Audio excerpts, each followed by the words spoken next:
I am fully aware this countertop can make or break my kitchen remodel, but that's a risk I'm willing to take. For my countertops, I decided to go with white concrete from Concrete Countertop Solutions. So we have everything prepped here, ready to rumble. As you guys can see, installed the overhead puck lights, as well as some nice little under cabinet lights. We got some separate switching over here. That was a super fun project to do. First things first is we have to put some hardy backer down, so that way, you know, the concrete doesn't just pour through to the bottom of my base cabinets. Love the shirt, Jason. Careful.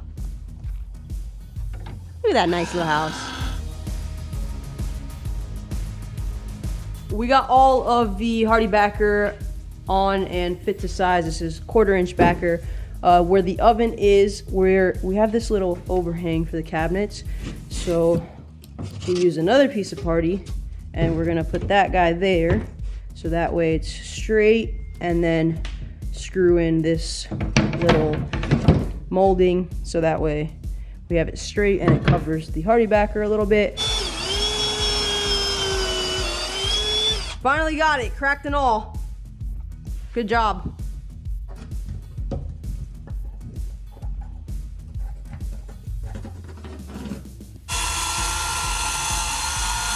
Forgot we had to cut the hole out for the sink, so we'll have some temporary supports here once everything is in, just to keep it. I mean, it's good on this side, but this little part over here. We got this little knockout here that we have to put for the faucet hole. It's gonna be a real tight fit there with the window trim, but we'll make it work. Oh, that's gonna be good. Good, Mike. Worst case, you know, we just do a little trim of the window there. No problems. Maybe I just go a little bit more this way. You could always cut the sink ones in there. The what? The sink. Why would I do that? Wow. Nice blade. This thing cut right through like butter. So this should fit. Yep, boom. Now that all the cement boards cut to size, I'm going to silicone them down so that way we can put the forms on and finally get to pouring some cement. Gonna be using this GE Advanced Silicone just to kind of tack it down.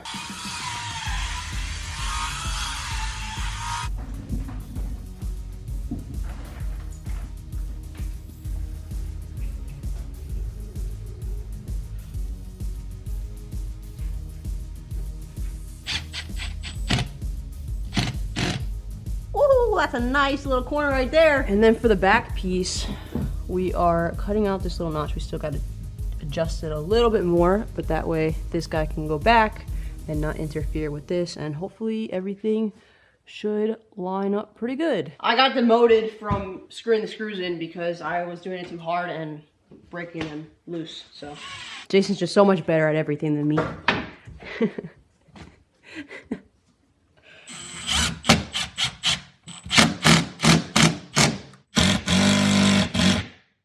Good? I just don't know how you're gonna keep the concrete from sticking to that, but You think tape will help?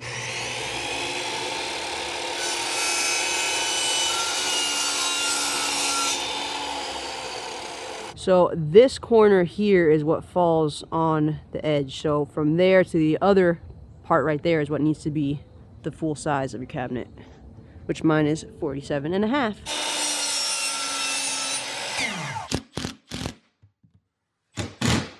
What am I doing? What? I didn't even do anything different. Needed to do a little fine tuning on this one, but I think we are finally getting it locked in. One issue that we were having was the little lip here on the cabinets.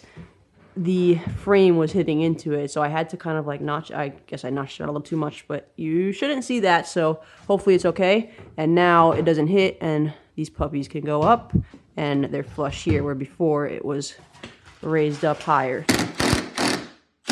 Great job. That's why you're the shit show supervisor. Push this little guy in here.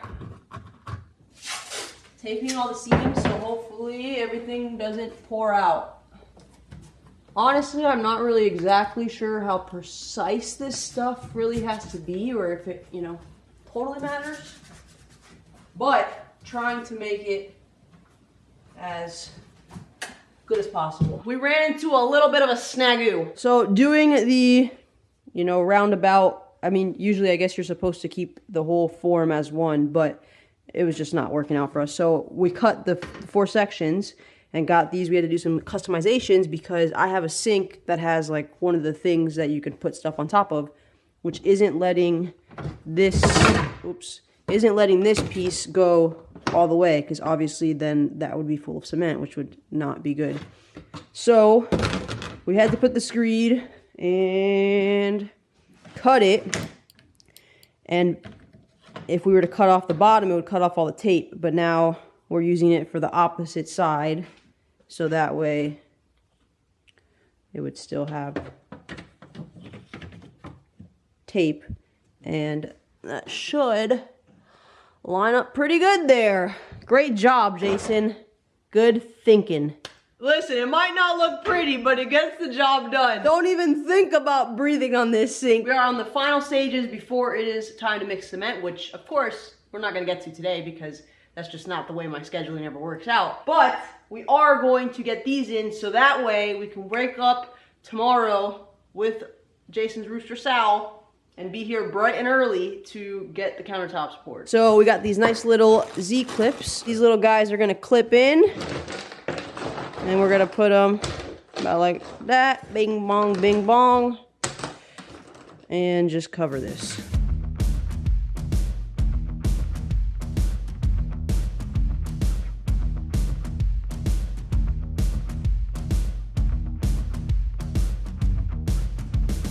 We are looking pretty legit right now, ladies and gentlemen, and ready to pour. But unfortunately, we are not going to be pouring tonight. So we will see you in the morning. It is time to pour. Again, I don't know if this is really a necessary step, but I feel like it will help the front look better. Like if I didn't wipe it down, look at all this stuff that's kind of in there. So I'm just using a microfiber to kind of wipe that front lip. Misting some water on here to kind of help with the absorption. We got the concrete station all set up. We are going to be using white concrete countertop mix from Z Counterforms Concrete Solutions, along with the bright white color pack, so that way it could be really extra nice and white. Basically, the plan is that Jason's gonna be out here mixing while I'm going to be inside screeding and trying to flow the cement into all the areas. That's some white countertop mix there.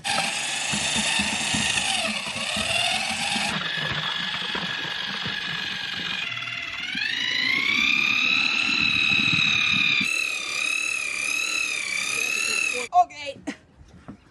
I'm supposed to get this up there on the island? You're gonna be strong. Use your big girl muscles. This is what you're here for. No. Here we go. Trying to break the forms when you set it down. I wasn't going to set it down. I was just gonna. Trying to pour it all over the floor. Oh shit! This is heavy. I'm gonna pour it on myself. I guess I found my job.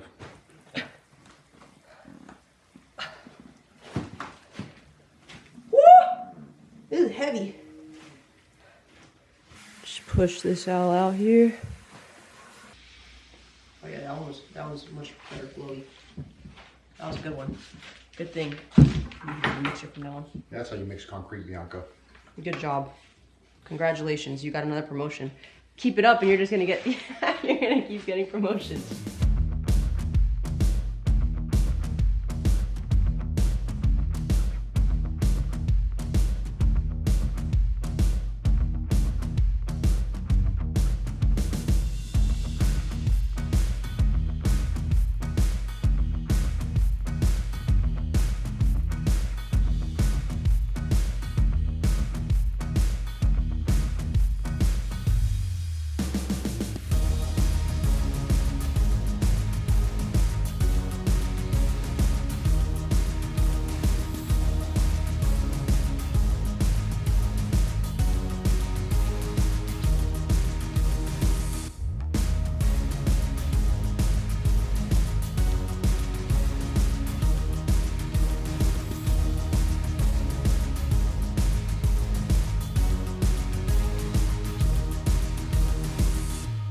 It got a little bit crazy at the end here on this last one just because the cement started like setting up a bit. Because of the white countertops, we are going to be using a Lexan float.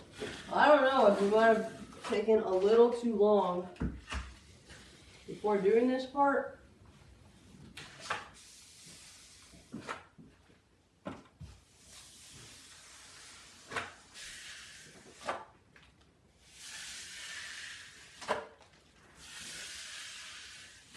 Oddly enough, this last side that I was most worried about seems to be the side that came out the best with the the Lexan float. This island and this guy over here had a bunch of air pockets. I kind of fixed it, I hope. I don't know, there's still some in there, but it's definitely looking better than it was looking. It is what it is. We're gonna try to use the chrome trowel now and give it the, you know, the thing. Honestly, I was feeling much better about this before. And then, I'm just gonna go the short ways, I guess. I kind of started messing it up, I think. I don't know how much it's gonna get saved with sanding and everything. I mean, I guess worst case is just my kitchen counter. No big deal. I'm sure it'll be fine. First chrome trowel is donezo. I think I have to go over it like one more time in a couple hours. All these little things are little specks of gray. That's gonna give it some nice character once it's all wet sanded. The one big error that I think I made is I waited too long on this one and this one to do the Lexan float. This bigger section here that I did more immediately after pouring was way better, and it was actually, I think, doing what it was supposed to and kind of smoothing everything out. These two over here left a ton of air pocket bubbles, and then I had to get a little creative, which might not be recommended, honestly. I used spray bottle water to try to like wet it up a little bit and really had to apply pressure to get some of those air bubbles out. So that might come back to bite me. I don't know. I'm not sure if that was proper or not. All I know is right now it made it look better, way better, because I was not happy with how it looked when I first did the magnesium float, because it just wasn't doing anything. It wasn't getting any of the air pockets out on the top of the surface. So we'll see how that, you know, affects it. I do think we have it to a good point right now, and I am excited to see what it looks like when the forms come off. I do want to give a huge shout out to Concrete Countertop Solutions for sponsoring today's episode. They have been extremely helpful from the start of me figuring out how to do these concrete countertops, helping me decide what route I wanted to go. I was contemplating a couple different options, couple different color palettes. Ultimately, we decided to go with this one. However, they were really helpful in the entire process from start to finish to get me to where I wanted to be. They also have a ton of different countertop solutions. White concrete like this, you can do colored concrete, regular concrete, different types of resins, you can do mixes and dyes. Like, you can get really, really advanced with it. So check out their website, concretecountertopsolutions.com. They have a ton of information on there and resources for you guys to look at. Look at the different forms too. I went with the Euro forms, which is just a 1-inch thick form, but they have like fancy forms, regular thicker square forms if you're doing like maybe something outside or you want a thicker countertop. There's a bunch of designs on there. So thank you again, Concrete Countertop Solutions, for sponsoring today's episode. And if you guys are interested in getting yourself some concrete countertops, use code DSLiving10 for 10% off your order at checkout. And we're back. 24 hours, countertops are still here, so that's a good thing. Feeling pretty smooth. Definitely some imperfections, but we'll see what happens when we wet sand. It's time to pop off all of these forms now and see how the edges look.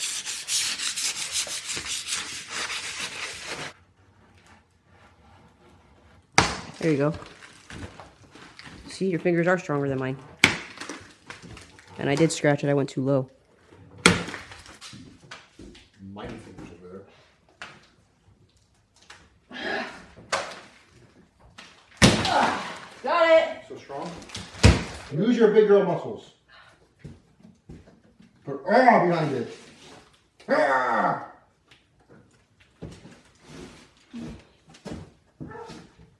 think it's stuck over here somewhere still. I think it's hitting the drawer. It's in the drawer.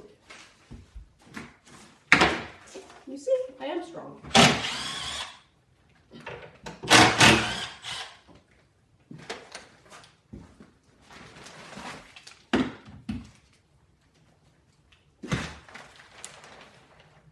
Doesn't look great.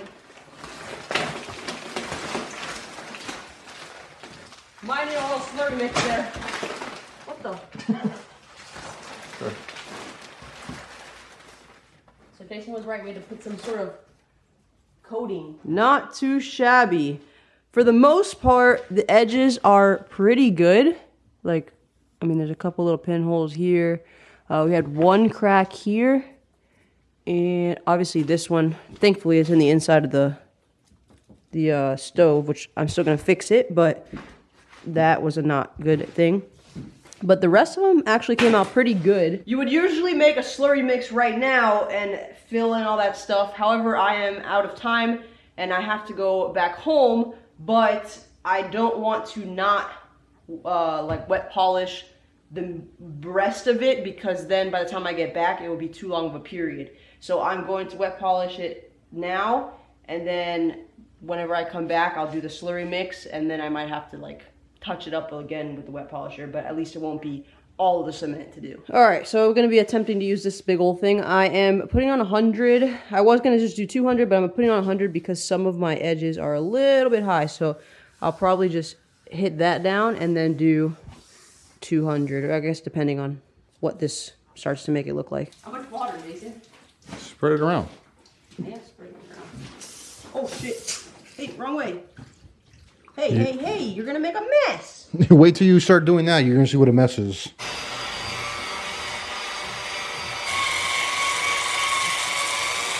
We're going for all of it to look like this, which is kind of like an off-white, but I guess that would kind of make it all smooth because this is kind of showing dips, right, Jason? Is what you're kind of telling me? They're showing you your low spots, yeah. There he goes. Always got to try to do it better than me. Go ahead. You might get another promotion.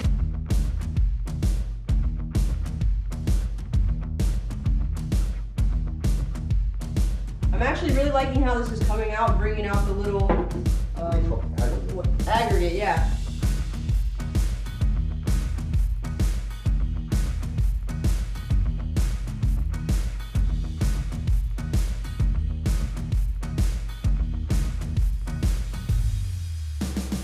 This is looking pretty nice, guys. I really like the aggregate in here. It gives it just a little, like a really nice little touch. I gotta say, for being the first time that I've ever done this, it came out pretty good, and we're not done yet. I am really happy though that I was able to fix this side and the island.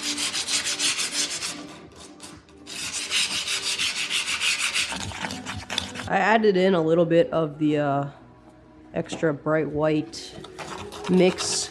I don't think you have to do that, to be honest, because it's just like little holes, but since I had that big spot on the side of the oven that I have to do, I just wanted to try to like get it a little bit whiter. Again, they sell a patch for this, so I would probably recommend just doing that and making your life easier. Look at it, filling up all those little holes real nice. First you see them, now you don't. Nice. All right, I hit all the edges. I got this side piece a little better. It's not perfect, but again, you're not even gonna see this, so it's not really that big of a deal. I will be back tomorrow to do the 200 wet sanding on everything. That will be the last wet sanding that I do, which means we are one step closer to finishing this countertop.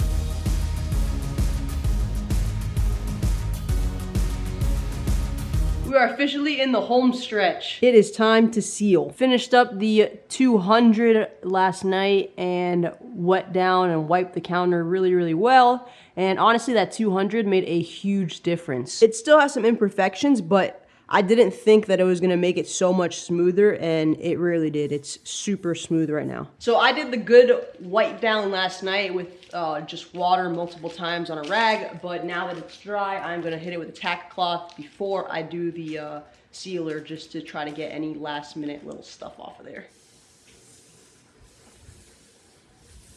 All right, so this is part A, part B, and it is water-based, which I like. It is 1-to-1.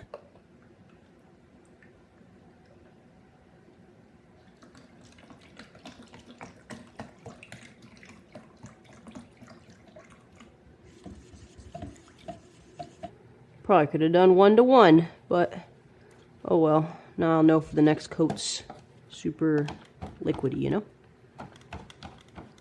Thin, I guess is the word I'm looking for. Here goes nothing. It says to do it all in one direction. It's gonna be white, milky. Don't let it puddle.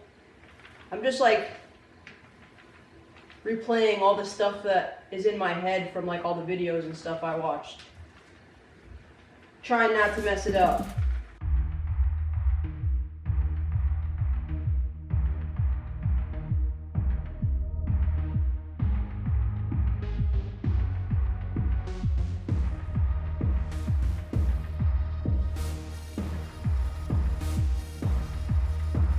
And we are fully coated. Super shiny right now, but I believe it will dry a little bit less glossy. More of like a semi-gloss. I did 2 batches and I still have plenty, which kind of sucks that I'm gonna waste that now, but at least I know I could just do 1-to-1. Especially now that that first coat is on, that should be the, you know, the bulk of it. And hopefully with every coat that I do after this one, it will be like more and more cohesive. Just to kind of blend everything. With the high gloss, also keep in mind, high gloss does pick up more of the imperfections. So that's why I'm pretty sure it's supposed to be semi-gloss. So I'm hoping that helps kind of hide some stuff a bit more. But yeah, high gloss, you see like a lot of stuff. So we'll see how this dries. I'm gonna go run some errands and give this hours and hours to dry, and then I will come back and sand and do coat 2 tonight. That way I can do the last and final coat tomorrow and be done with the project.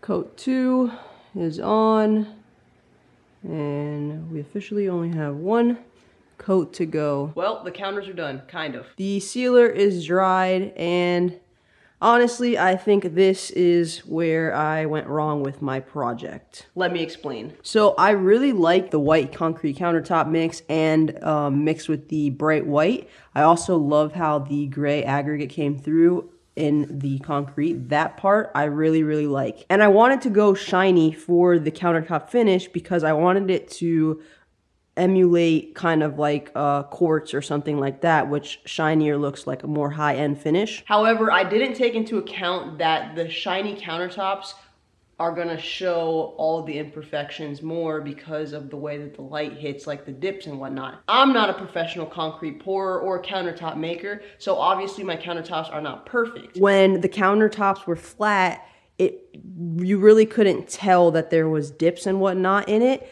But with the shininess, I feel like it doesn't really pick it up on the camera. You could see it a little bit better from this angle over here. You can just see, I mean, it still doesn't even look, you can't really tell on this camera. In person, you see like the imperfections more. There you go, you can kind of see it over here. Any little bit of like dip and whatnot in the, like the pour, depending on how you look at it in the light, you see it, which is stuff that I was not seeing at all when it was flat. Which is on me. I should have just kept it flat, and now I have to figure out if I want to leave it like this or if I want to backtrack and go flat, which honestly is probably what I'm going to end up doing, if that's even possible. I don't know how far back I have to go to do that. So yeah, I mean, the white countertop mix itself, I really, really like. Overall, the countertops did come out great considering I have never done this before. The process of doing it was super easy. However, it is a little bit time consuming, so keep that in mind. Big thank you once again to Concrete Countertop Solutions for sponsoring today's episode. I'm sure they're gonna help me figure out how to get this back to flat and seal it how I liked it before. That's gonna be super fun. Hope you guys enjoyed the video. Thanks so much for watching, and we'll see you in the next one. Later.